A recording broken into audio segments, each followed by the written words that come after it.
Book Worms Horror Podcast is sponsored by Creepy Crate.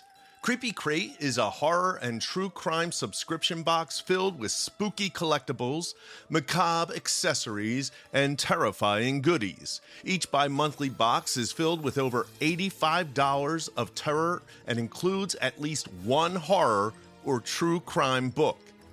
This box delivers dread to your doorstep for just $39.99 with free shipping. Go to creepycrate.store to subscribe.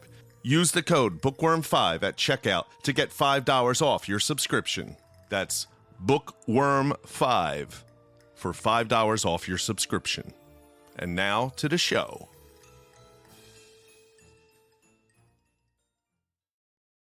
Welcome to Book Worms Horror, the podcast that offers you tips on writing, especially in the horror genre.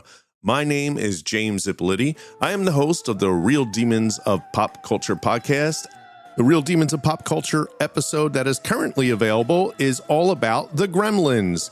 And Monday, there'll be a new Real Demons episode about Psycho. If you haven't picked up issue 1, it's too late. It's sold out. But issue 2 is still available. Etsy link is in the show notes. And I'm working on issue 3 with Regina. That should be out in early October. On this episode, Regina and I talk all about procrastination.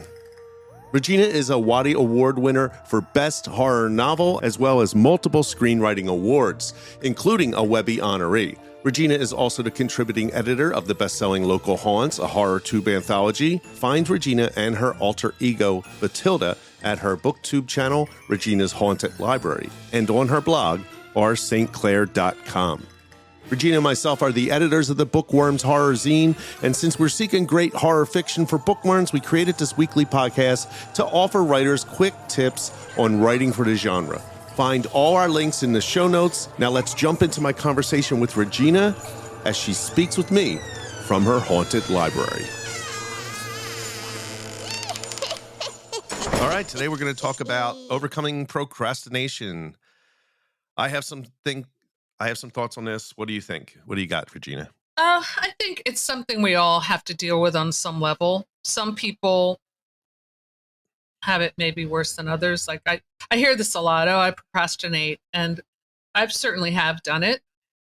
But I do I think I have my writing built into enough of a routine that it's not too much of a problem anymore. Because I keep an Excel doc of my word count, and I put the date so I can tell, like, oh, I missed a couple days, I missed a week, and then I'm kind of conscious of the patterns that I'm forming with my writing habit, and that kind of keeps me on track. I think procrastination in general is just kind of an excuse for not doing it, and then you have to really ask yourself, do I even want to do this? I think it's fear-based. So I think there are a lot of people who do want to do things, but they're afraid. They're thinking too far into the future, because It's like, I do want to do this. I want to write this, but I'm afraid that it's not going to be good. I'm afraid it's going to get criticized. I'm afraid I'm a fraud or imposter syndrome. I think there are some also who don't really want to do it because what they want is this non-existent glamorous outcome. Right. And so they don't do it because they don't want to destroy the fantasy of what they think being a writer is. Yes. And I understand that too. It's not like, I know this is a case for both of us because I know you and I are good at doing a lot of like different artistic things. We both love to draw. We both are musical, although you are more probably musical than I am, but we have these different talents that sometimes it feels like I can't decide which one I want to do, really dedicate myself to. And that becomes a kind of procrastination in a way. Well, I'm not going to write because I think maybe I'll switch to doing art this week, like that kind of thing. And I think it's hard to really focus and commit to just the one thing, even if it's just until the length of it to finish what you're doing. whether it's a book or a short story or whatever. Like during this time, I'm just going to focus on the writing, and then maybe I'll take a break and just spend a couple months drawing. You know what I'm getting at? Yeah, this has been something I struggled with, even talking to my therapists all the time throughout my whole history of being in therapy, was why can't I get that one thing? Why can't I Mm. figure it out? Why couldn't I have wanted to be a trash man? You know, like Mm-hmm. that be my desire and I could have achieved it and I would have been happy, you know? But what I've decided that's working for me now is since I have the podcast, like I said last episode, anything that I'm doing is related to that podcast. So I started something really stupid. You know what Inktober is?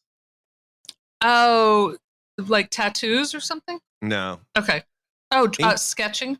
yeah, but it's with ink. So it's Oh, okay. pen. Basically, Inktober started a while, I don't know how many years ago, but each day there's a prompt, a word, Mm-hmm. and you draw it in ink for 31 days in October. Oh, okay. So it's called Inktober. And there's been a lot of other ones. There's Drawloween and Well, you used to do like a sketching because I remember doing some yes. of your sketches. Well, I did Inktober. I was doing it. Okay. But I created one for the Real Demons that I'm starting October 1st. It's called Pencilween. Okay. And you know, it's supposed to sound like I don't know any better. Mm-hmm. And that's why I named it Pencilween. But I know it's a little ironic. yes. And so I thought, I just like you said, I want to draw, but I just decided, well, I'm going to create my own thing that sort of leans into the horror drawing and get some people who listen to the show. Maybe they want to participate in that, but it's also just pointing to the podcast. Like that's Mm-hmm. my thing. It's not a separate thing. It's like the Real Demons of Pop Culture presents Pencilween. Yeah. And that's it. So like, that's how I've been able to, and same with the videos, like making little short videos. That's all pointing to it. The recordings, the music. Right. Like I sometimes come up with a silly song. Mm-hmm. Well, that's good. Then you have like an umbrella project. That's what but it took me 50 years to figure that out. Yeah. And honestly, the tools were never there when I was younger to be able to have the ability to do all these things under an umbrella like this. Well, I think that's one thing that I did love about filmmaking is that encompassed a lot of the things that I love. And I have a friend who is now making films, and she was also somebody who was, she did fine art, she painted, she did music, she did all these different things. And now through the filmmaking, she's been able to encompass all of those things. So, because when I did my films, I would draw these elaborate storyboards. I don't know if you remember that, but it was all part of that project. Mm-hmm. And I would write music for it, and then do the actual filming and doing the writing. So it was all part of it. But now that I'm focused more on just the writing, I do miss sketching. But I try to think of it like I always have a sketchbook next to my desk, and I try to think of it more now of like when I was a kid, just playing in the summer in the backyard, I would be sketching, I would be reading, I would be writing, I'd be making songs and putting on plays. And I never thought, oh, I can't be doing this sketch because I should be doing my, there was no pressure. So it's like, try to get back to that mindset. So true. I think we got off topic about procrastination, but that is one way that I think my procrastination kind of shows up is like, oh, you know what? I think I'll I should be working on my guitar, playing guitar because I suck so bad, but that's taken away from my writing. And I think it's that, like you brought up the last episode, is that shiny object syndrome thing. It is like literally when you work on a book, especially, it's a long drawn out process. And it really takes discipline, hard work. And it's so much easier to say, today I'm going to get up and I'm going to do this fun thing that is all new and shiny. Yes, because if you stuck with that guitar, writing a song, that's going to get to a point where it gets really hard and ugly and uncomfortable and you want to quit. Yeah, a lot of musicians tend to get into what they call GAS, which is gear acquisition syndrome or something like that. Oh, wow. And that's funny because it's like, all right, I have a guitar, I've been playing it, but I'm going to go get this up. And they do. And literally you can see every single person on YouTube is like, I just got this new keyboard, or I got this new, even with synthesizers, it's crazy. Oh, you wouldn't believe how much this, I'm recognizing this because I live with a musician and he has a lot of, we have so many musical instruments in this Yeah, house that's what now. it is. So it's like gearheads. Yes, Oh, wow. That's so exactly. funny. Well, I mean, I was looking when you had that show, I was looking at Mike Kiker's setup. Oh and I'm my like, God, okay, Mike is crazy. what a beautiful setup. You know, and I'm sure he's got more that isn't on stage, you know? You wouldn't believe it. Like, I follow him on Facebook and Instagram, and he's always posting stuff. But I guess, like, with those guys, at least they actually play. Yeah. But then That's you don't true. have That's to. I good mean, use. you think about guys who open up, or gals who open up secondhand, gear stores and stuff. They can take that passion and turn it into a business or something. Oh, I think about that all the time. Like, Oh, I know. Do you have the record store fantasy and record store / bookstore fantasy that I do? Yeah. There's that, or even like just any kind of, not antiques, but just like a thrift shop type idea, like that kind of where you can get a record, you can get books, or you can get old toys, or so, anything like vintage. Yeah. But who knows? I walk into those places and the people who own it don't seem too happy. So That's true. And that I figured, what if I get to the, my final days and I want to get rid of all this crap, there's always that option. Yeah. If I need the money, I'll sell everything. But, yeah. Yes, collecting is its own kind of passion, but can also be procrastination. Like, I think we were talking about this a couple episodes ago, like the phone seems to be the biggest form of procrastination. And, Well, it's funny you brought that up. I procrastinated yesterday by going to thrift stores. Oh, okay. And I knew I was doing it. I knew it. And I'm like, I'm like hoping I'm going to discover something and make it. I didn't find anything. What did I actually did? I went to the Newtown Book and Record Exchange, was like my last stop. And I found The Witching Hour by Anne Rice. I love that me, book. But yeah, my wife was talking about how she loves books that have these big family storylines. I said, yeah. So I picked that up. I've been looking for it for her. So I found that. But other than that, nothing. And I came home and I'm like, felt really bad because I just kind of, the whole morning went away from me. And, well, that can be such a, I do, I mean, at least once a week, I do like a thrift store stroll, and I just absolutely love it. It relaxes me in a way that nothing else does.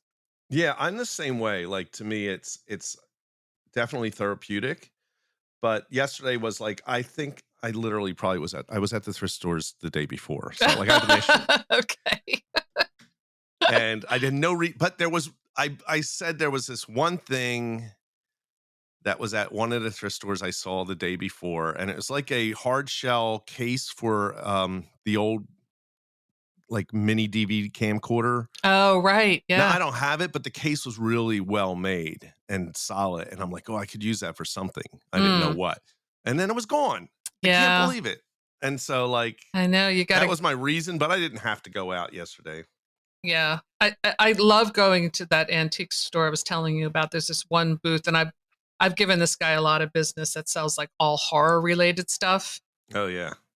I mean, I guess one thing, I mean, aside from clothes, which I buy a lot of, like I have so many books, and sometimes I just, I'm always looking for new books, and I'm like, wait a second, you have hundreds of books that you've never even read. Yeah. When are you going to stop? And I can't stop. No, I can't either. This is like true confessions. Yeah. I mean, yeah, I'm trying to be very disciplined now to go through what I have. However, I think I'm reading a book. Yeah, I'm reading a book currently that I just bought because it was related to the Gremlins thing that I'm working on. So I had to. Yeah, I'm wondering if I have any Gremlin things that I could share with you, because that's a speaking of books, if you suffer with procrastination, there's a book called Eat That Frog. I don't know this. It's a very short, easy read. And the idea is nobody wants to eat a frog. Right. But if you sit around knowing you're going to have to eat a frog at the end of the day, it's just going to ruin your day, right? I'm having trouble with this imagery. Well, the imagery is supposed to give you that, because the idea is wake up, and as soon as you wake up in the morning, eat the frog, get it out of the way, and now everything else is just easy. Yeah, cake. Yeah. Eating cake is a lot easier. And so the book's called Eat That Frog. It's a really short, easy read. So if you want to see, because this is something that used to be a bigger problem for me, was getting up. I know the dishes have to be done. Yeah. I know that, the dog has to go for a walk and all these chores that if I get them out of the way, then I can get right into my work. Yeah. And we're talking also about procrastinating writing, but sometimes you might procrastinate the writing because you have these other things. But if you don't get those other things done, then you can't do the writing. So get those out of the way and then just sit down. And again, with procrastination, I think the answer is schedule when you're going to write and then do it. I also think if you're an indie writer, giving yourself a deadline as if you were your own publisher is really a good idea too. Like I kept saying, I'm going to get this book out August, and I pushed it to September. Now it's October, and it's possible that it won't be ready in October, because I don't want to rush to put out something that is not as up to par as it could be. But I am putting that pressure on myself in a good way, I think, because it's like, okay, don't you want to move on to the next book? Don't you want to get this thing off? I've been working on this book for years, off and on. Aren't you ready to move on? And yes, I am. Yeah. And that's really important to put that on there, because you're the only person who can have that deadline. But it's also a dangerous thing because you're also the only person who can push it back. Right. If you have a real publisher who's going to be like, no, we're not pushing it back. You have to have it on this day. Yeah. So you have to act like you have to have. It's weird. You got to be two parts of your brain. That has to be like, one's your boss. Right. And procrastination. I think if you chronically procrastinate, I think it's worth. I'm not saying you need to go to therapy or anything, although I highly recommend therapy for everyone. But if you can really go in and do like a deep analysis of why you're procrastinating, you might find some things about yourself, might be a little painful, but that are really important, because I think procrastination points to other issues, like you said about fear. Another one, and I don't think this is original. I think I actually read this somewhere, but I don't know where, is that people procrastinate and they do something at the last minute, like they rush to get something done. And so it's going to be subpar because they rush, because underneath it all, they don't think that they have what it takes to do a good job. Does that make sense? So then they can always say, well, the reason it wasn't so good was because I rushed it. Right. So it becomes this weird game you play with yourself, when in reality, you know that in order to do anything that's any good, it does take some time. And to your point earlier, maybe you don't really want it. And think about the things that you don't procrastinate on, right? Yeah.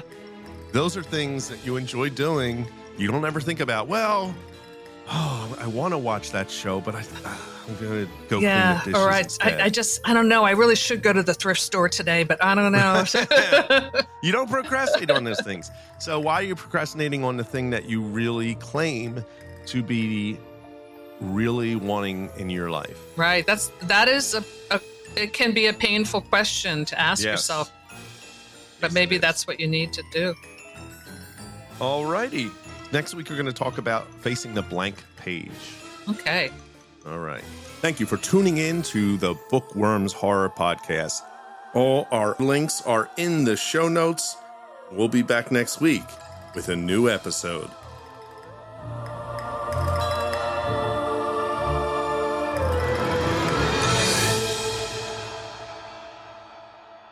Book Worms is a Guerrilladelphia production.